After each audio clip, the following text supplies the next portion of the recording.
شروع کرتی ہوں اللہ کے نام سے جو بڑا مہربان نہایت رحم کرنے والا ہے۔ تابوت کے معنی لکڑی کا صندوق اور سکینہ سے مراد تسکین، اطمینان، یعنی اس میں ایسی رکھی ہوئی چیزیں ہیں جس سے دل کو تسکین و اطمینان حاصل ہو۔ مفسرین اور قدیم روایات کے مطابق تابوت سکینہ حضرت آدم علیہ السلام کے ساتھ جنت سے زمین پر اتارا گیا تھا۔ یہ مقدس تابوت شمشاد کی لکڑی سے بنا ہوا تھا اور جب تک حضرت آدم علیہ السلام زندہ رہے یہ صندوق یعنی تابوت آپ کے پاس ہی رہا۔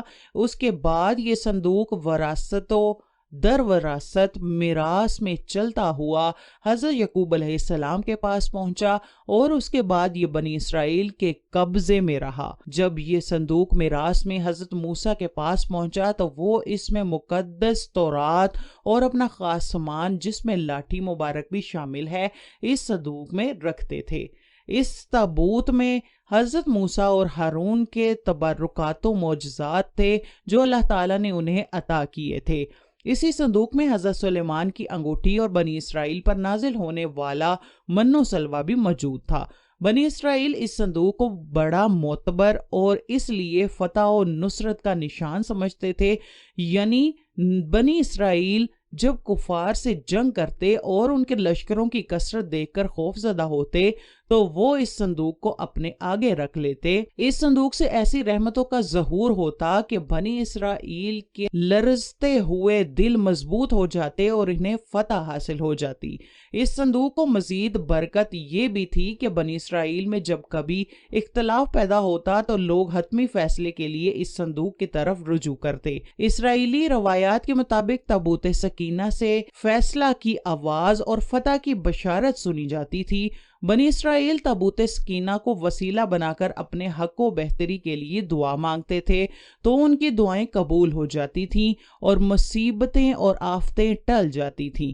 الغرض تابوت سکینہ بنی اسرائیل کے لیے برکت کا خزانہ اور رحمت خداوندی کے حصول کا ذریعہ تھا۔ جب بنی اسرائیل نے دیکھا کہ اللہ تعالیٰ ہر طرح سے ان کی قوم کے ساتھ ہے تو وہ اپنے آپ کو گناہوں سے مبرہ یعنی پاک سمجھنے لگے اور طرح طرح کے گناہوں میں ملوث ہو گئے اور اللہ تعالیٰ کے احکامات کے کھلے عام سرکشی کرنے لگے۔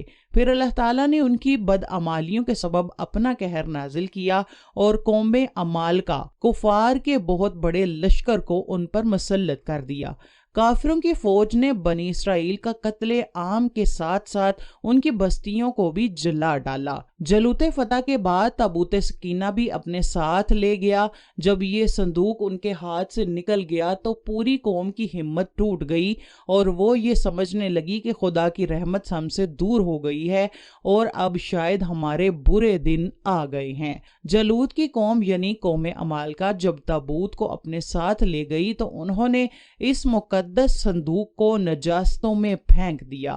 اللہ تعالیٰ نے تابوت سکینہ کی بے حرمتی کی وجہ سے قوم عمالقہ پر اپنا عذاب نازل کیا جس سے لوگ عجیب و غریب قسم کی بیماریوں اور آفتوں میں مبتلا ہو گئے، جس کی وجہ سے ان کے 5 بڑے بڑے شہر تباہ ہو گئے۔ قوم عمالقہ نے اپنے اوپر عذاب الہی کا سبب اس صندوق کو سمجھا اور انہوں نے اس مقدس صندوق کو بیل گاڑی کے اوپر لاد دیا اور بیل اللہ کے حکم سے فرشتوں کے ذریعے حضرت طالوت کے دروازے تک پہنچا دیا۔ قرآن مجید کی سورہ البقرہ میں اس صندوق کے بارے میں اللہ تعالیٰ نے ارشاد فرمایا ہے، اور ان سے کہا ان کے نبی نے کہ طالوت کی بادشاہت کی ایک نشانی یہ ہوگی کہ تمہارے پاس وہ صندوق آ جائے گا جو تم سے چھن چکا ہے، جس میں تمہارے رب کی طرف سے تمہارے لیے تسکین کا سامان ہے، اور وہ کچھ آل موسیٰ اور آل ہارون کے چھوڑے ہوئے